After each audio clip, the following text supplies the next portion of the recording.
Arithmetic progression के बाद आता है हमारे पास ज्योमेट्रिक प्रोग्रेशन। तो ज्योमेट्रिक प्रोग्रेशन की अगर मैं डेफिनेशन की बात करूं तो क्या होगी? If a1 a2 a3 till an are in GP, geometric progression को शॉर्ट फॉर्म में हम क्या लिखते हैं? जीपी। तो अब अरिथमेटिक प्रोग्रेशन में था कुछ भी आप ऐड करो, बेशक एक पॉजिटिव नंबर या नेगेटिव नंबर ऐड करो, है ना, एक फिक्स्ड नेगेटिव नंबर या पॉजिटिव नंबर ऐड करते रहो तो आपके पास एक सीरीज बन जाती है जिसके हम अरिथमेटिक प्रोग्रेशन बोल देते हैं। इसी तरह से ज्योमेट्रिक प्रोग्रेशन की अगर मैं बात करूं, आप कोई भी नंबर, है ना, या फ्रैक्शन आप मल्टीप्लाई करो, ओके, तो जो सीरीज बनेगी उसको हम कहेंगे ज्योमेट्रिक प्रोग्रेशन। ठीक है, उसमें क्या होता था? Common difference. इसमें क्या होता है? Common ratio. ठीक है, उसमें क्या था? a2 माइनस a1, इसमें क्या होगा? a2 divided by a1, that will be equal to a3 divided by a2, so on, and last में क्या आएगा? That is an divided by an minus 1। ठीक है, इन सबको क्या, किस लेटर से हम डिनोट करते हैं? r, और इसे क्या बोलते हैं हम? Common ratio. ठीक है, ठीक है, एग्जाम्पल ले लेते हैं। एग्जाम्पल के तौर पे जैसे 12 है, फिर उसके बाद 36 आ गया, उसके बाद 108 आ गया, उसके बाद 354 आ गया, सॉरी 324 आ गया। ठीक है, एंड सो ऑन। ठीक है, आप देख पा रहे हो कि this series is in GP. क्यों? हर बार क्या मल्टीप्लाई हो रहा है? 3 मल्टीप्लाई हो रहा है। ठीक है ना, तो इसमें कॉमन रेशियो क्या होगी? डेट इज 3, है ना, तो यहाँ पर आर क्या आ गया? That is equal to 3। और एग्जांपल लेते हैं, जैसे 4 है, उसके बाद आ गया -2 आ गया, फिर उसके बाद आ गया +1, फिर आ गया -1/2, एंड सो ऑन। ठीक है, अब ये भी जीपी में। ठीक है, पर कैसे? कुछ मल्टीप्लाई होता तो दिख नहीं रहे, तो कम हो रही है वैल्यूज। ठीक है, मैंने पहले ही बोला था फ्रैक्शन भी आप मल्टीप्लाई कर सकते हो। जैसे अगर इसमें कॉमन रेशियो मुझे कैलकुलेट करनी है तो मैं क्या करूंगा? Second term divide by first term, that comes out to be -1/2। तो किससे मल्टीप्लाई किया जा रहा था? -1/2 से मल्टीप्लाई किया जा रहा था। ठीक है ना, अब यहाँ पर एक नोट करने वाली बात है, एपी में तो आपकी कोई ना कोई टर्म जीरो हो सकती थी, but no term of GP can be zero. ये जीरो नहीं हो सकती। चलो, ये चीज तो समझ लग गई। ठीक है, जैसे हमने जीपी में फॉर्मूला बनाया था तो इधर भी बनाते हैं, राइट? कैसे बनाएंगे? तो हमारे पास फर्स्ट टर्म क्या है? फर्स्ट टर्म, अगर हमारे पास ए है और कॉमन रेशियो जो है, कॉमन रेशियो आर है, ठीक है, तो जीपी क्या बनेगी? देन जीपी इज ए, पहली टर्म ए होगी, दूसरी हो जाएगी ए आर, तीसरी हो जाएगी a r square, then a r cube, and so on. ठीक है, और ये आपकी क्या है? That is the first term, this is the second term, this is the third term, this is the fourth term. और है ना, थोड़ा पैटर्न को फॉलो कीजिएगा। जब टी वन है, फर्स्ट टर्म था, तो आर की पावर थी नहीं, जीरो थी। जब टी टू थी, आर की पावर क्या थी? वन थी। टी थ्री है तो आर की पावर टू है। टी फोर है, यहाँ पर मैंने गलती से आर लिख दिया, यहाँ पर टी फोर है तो आर की पावर क्या है? That is three. ऐसे करते करते अगर हम बात करें, है ना, nth टर्म की बात करें तो टी एन क्या हो जाएगा? That will be equal to a, आपने ये देखा कि आर की पावर एक कम होनी चाहिए, है ना, आर की पावर क्या होगी? That will be n-1। ठीक है, ये तो nth टर्म का फॉर्मूला बन गया आपका। इसको थोड़ा सा और अच्छे से समझते हैं। देखो, जब मेरे पास पहली टर्म अगर टू है और कॉमन रेशियो मेरे पास थ्री है, तो टू थ्री जार सिक्स, थ्री जार 18, थ्री जार 54, एंड सो ऑन। ठीक है। तो यहाँ पर पहला जो टर्म था वो क्या था मेरे पास, डेट वॉज 2। सेकेंड टर्म जो था डेट वॉज 2 मल्टीप्लाइड बाय 3। और थर्ड टर्म क्या है मेरे पास, that is 2 multiplied by 3 into 3 मतलब 3 का स्क्वायर। फोर्थ टर्म क्या होगा, that is 2 multiplied by 3 raise to power 3, है ना, एंड सो ऑन। तो यहाँ पर देखा जाए तो ये 3 की पावर 0 भी लिख सकता हूँ, यहाँ पर 3 की पावर 1 भी लिख सकता हूँ, है ना। तो जो भी यहाँ पर सबस्क्रिप्ट में है उससे एक कम पावर में जा रहा है। मतलब अगर मैंने यहाँ पर लिख दिया T100 तो वो क्या होगा, 2 मल्टीप्लाइड बाय 3 की पावर 99। तो सिमिलरली अगर मैंने लिख दिया Tx तो यहाँ क्या आएगा, 2 इंटू 3 की पावर x माइनस 1। यहाँ पर अगर लिख दिया Tn तो 2 इंटू 3 की पावर n माइनस 1। अब यहाँ से हम थोड़ा सा कर लेते हैं चेंज। 2 क्या है हमारे पास, that is first term a. R 3 क्या है हमारे पास, that is common ratio, that is r. Raise to the power में क्या आ जाएगा, n माइनस 1। ठीक है, तो ये मेरा फॉर्मूला बन गया। Given in A GP fourth term is 27। ठीक है, जैसे इन्होंने दिखा ना कि फोर्थ टर्म बता दिया कि क्या है, डेट इज 27, वहीं से स्टार्ट करते हैं। फोर्थ टर्म इज 27 का मतलब क्या है, T4 इक्वल्स टू 27। इसका मतलब क्या होगा, मतलब इस इंफॉर्मेशन से ये पता चल गया ए आर क्यूब जो है डेट इज इक्वल टू 27। ठीक है, and sum of third and fifth term is 90। Sum of third and fifth term is 90। ठीक है, इसका मतलब क्या होगा, a r square plus a r power 4 that is equal to 90। Find the common ratio. तो ठीक है, यहां से मैं ए आर स्क्र कॉमन ले लेता हूं, ए r square, and what you are left with is 1 plus r square that is equal to 90। अब इन दोनों को डिवाइड कर देते हैं, मतलब a r square plus sorry brackets 1 plus r square divided by a r cube that is equal to 90 divided by 27।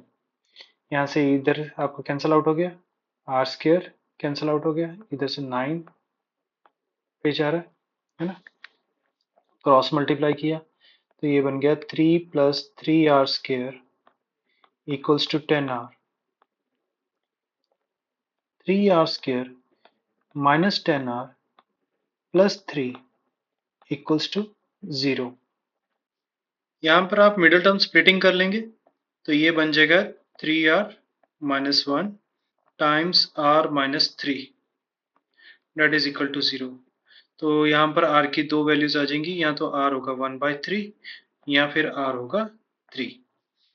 अच्छा, यहाँ पर ना जब कैलकुलेशन कर रहे थे हम तो आपको यहाँ पर एक चीज दिखेगी, इस वाले पोर्शन में अगर मैं कहूँ, है ना, आपके पास कैलकुलेशन क्या बन जाती है, ध्यान दीजिएगा, है ना। ये मैं एक आपको ट्रिक बता रहा हूँ एक तरह से, ठीक है ना। तो इसको कैसे सॉल्व करना है, देखो ये क्या था मेरे पास, 1 plus r square divide by r था, और राइट हैंड साइड मेरे पास क्या था, 10/3 था। ठीक है, इसको मैंने क्या किया, 1/r plus r square upon r which comes out to be r that is equal to, अब इसको आप 3 पे डिवाइड कर लो तो तुम्हारे पास क्या आ जाएगा, 3 1/3 आ गया। ठीक है ना, तो आप देख पा रहे हो ना कि बेसिकली 3 1/3 को मैं 3 प्लस 1/3 लिख सकता हूँ, और इधर क्या है मेरे पास, लेफ्ट हैंड साइड में r प्लस 1/r। ठीक है ना, अब ये दो सिचुएशन हो सकती थी, है ना, या तो आपके पास 1/r जो है वो 3 के बराबर हो, या फिर आपके पास r जो है वो 3 के बराबर हो। अगर 1/r 3 के बराबर है तो ऑटोमेटिकली जो r होगा वो 1/3 के बराबर हो जाएगा। ठीक है ना, तो अगर r 3 के बराबर है तो 1/r आपका 1/3 के बराबर हो जाएगा। मतलब आप just by looking at this, अगर कंपटीशन का एग्जाम दे रहे हो तो कहीं ना कहीं ये चीज आपको बेनिफिशियल रहती है। Okay, instead of going through quadratic, हाँ, अगर आप बोर्ड के एग्जाम के पॉइंट ऑफ व्यू से देखो या स्कूल के एग्जाम से पॉइंट ऑफ व्यू से देखो तो सब्जेक्टिव भी प्रेफर किया जाता है। Given in A GP third term is 7, find the product of first 5 terms. तो जो सिचुएशन गिवन है वो क्या है, थर्ड टर्म क्या दिया गया है, डेट इज 7। इसका मतलब क्या हुआ, जो आपके पास ए आर स्केयर है that is equal to 7, and what you need to find is product of first 5 terms. बहुत इजी है ना। तो प्रोडक्ट ऑफ फर्स्ट 5 टर्म्स का मतलब क्या होगा, t1 into t2 multiplied by t3 multiplied by t4 multiplied by t5। t1 that is a, what is t2 that is ar, what is t3 that is ar square, what is t4 that is ar cube, what is t5 that is ar power 4। कितने a's हैं, 5 are there, तो a की power 5। और are की बात करूं power में क्या था, 1 plus 2 plus 3 plus 4, that comes out to be 10। तो अगर मैं इसको इस तरह से लिखूं, a r square whole power 5, तो एक ही बात बनती है ना। अब ए आर स्क्र क्या है, डेट इज नथिंग बट 7। तो इसका आंसर क्या होगा, that is 7 power 5। That is it. Given three numbers are in GP such that their sum is 13 and sum of their squares is 91। ठीक है, फाइंड द नंबर्स। तो हम कहते हैं लेट द नंबर्स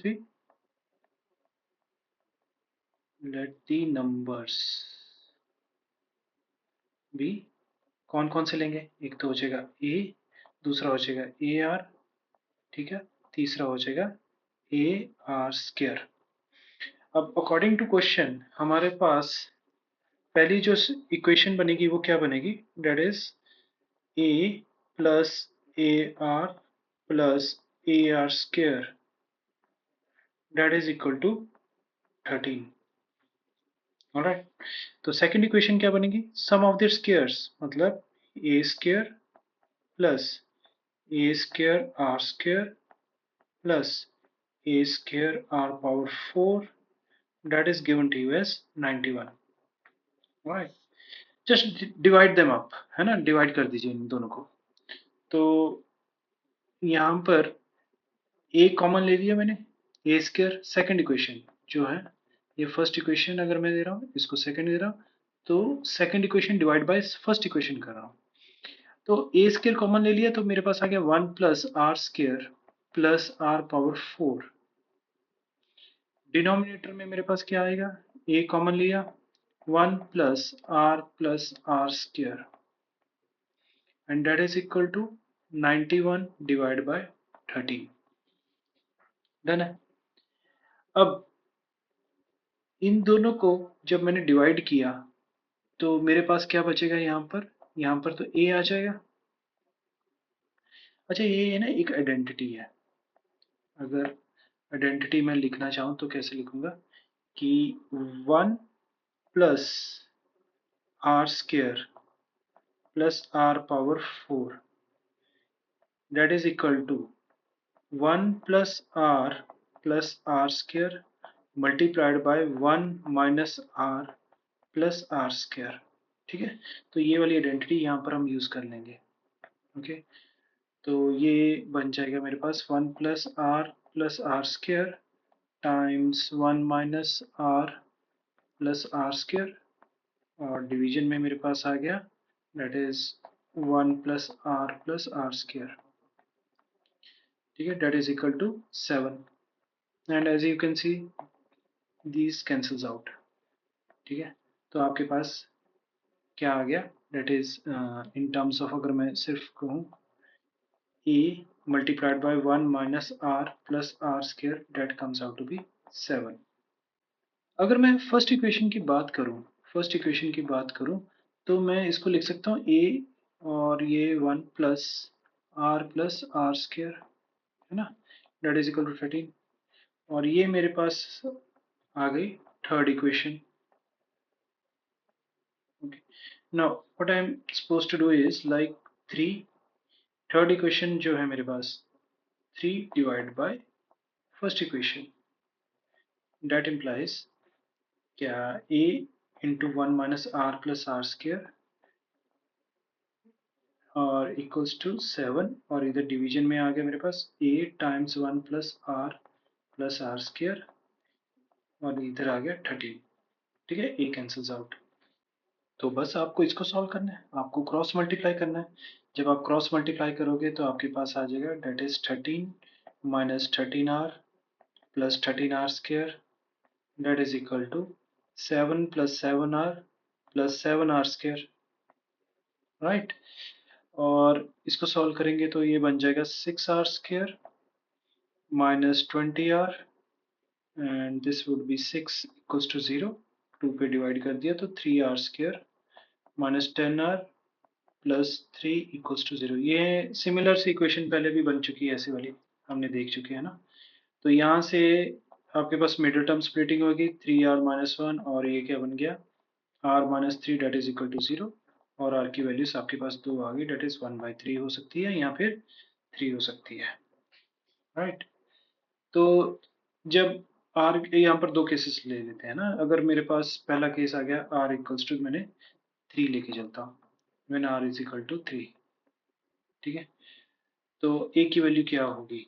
अब हमारी जो पहली इक्वेशन थी उसके accordingly a into 1 - 1 + r + r² that is equal to 13।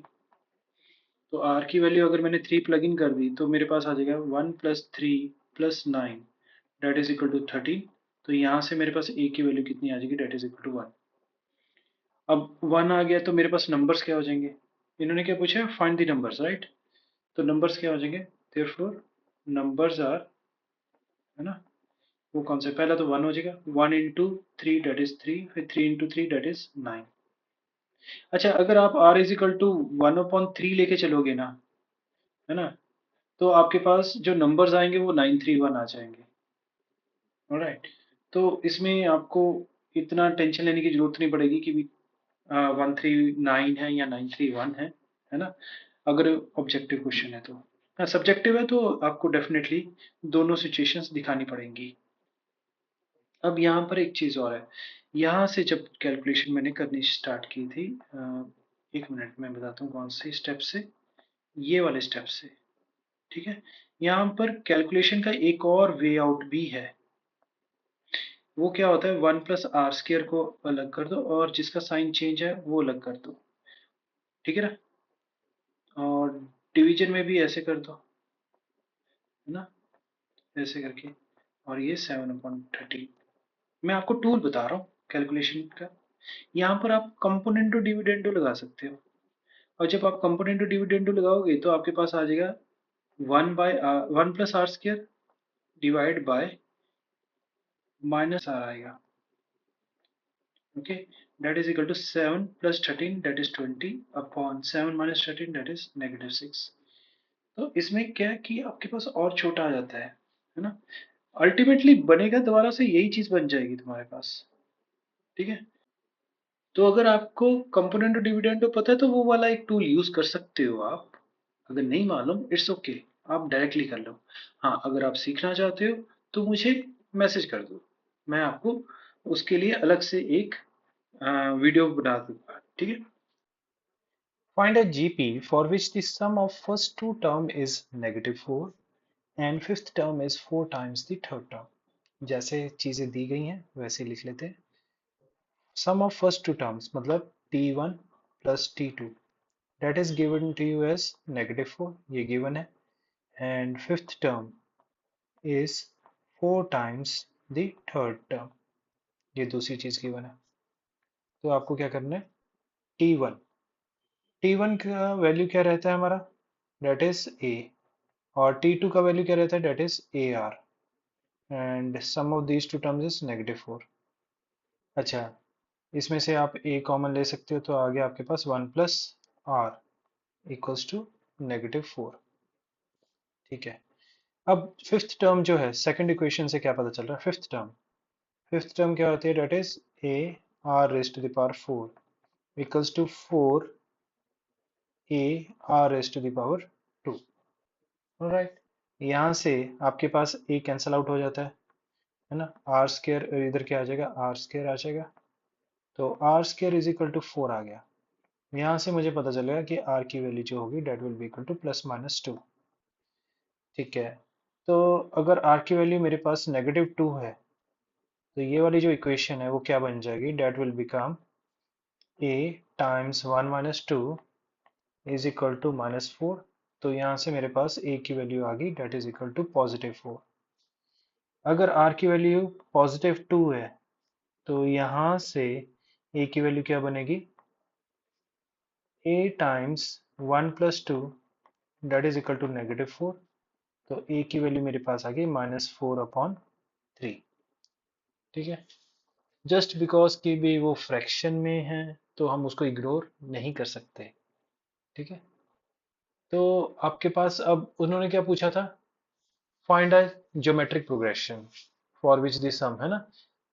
तो ज्योमेट्रिक प्रोग्रेशन क्या होगा इसमें, अगर दोनों के केस में अगर मैं बात करूं, पहले केस में मेरे पास ज्योमेट्रिक प्रोग्रेशन क्या आता है, पहला टर्म क्या है मेरे पास, डेट इज 4, दूसरा टर्म क्या आ जाएगा, डेट इज -8, है ना। -2 मल्टीप्लाई किया, फिर -2 मल्टीप्लाई किया तो मेरे पास आ गया 16, फिर -2 मल्टीप्लाई गया तो 32 and so on.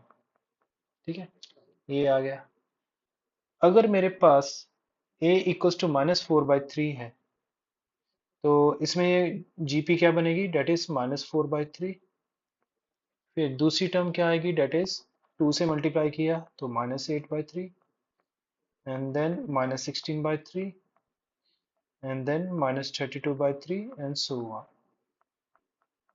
All right.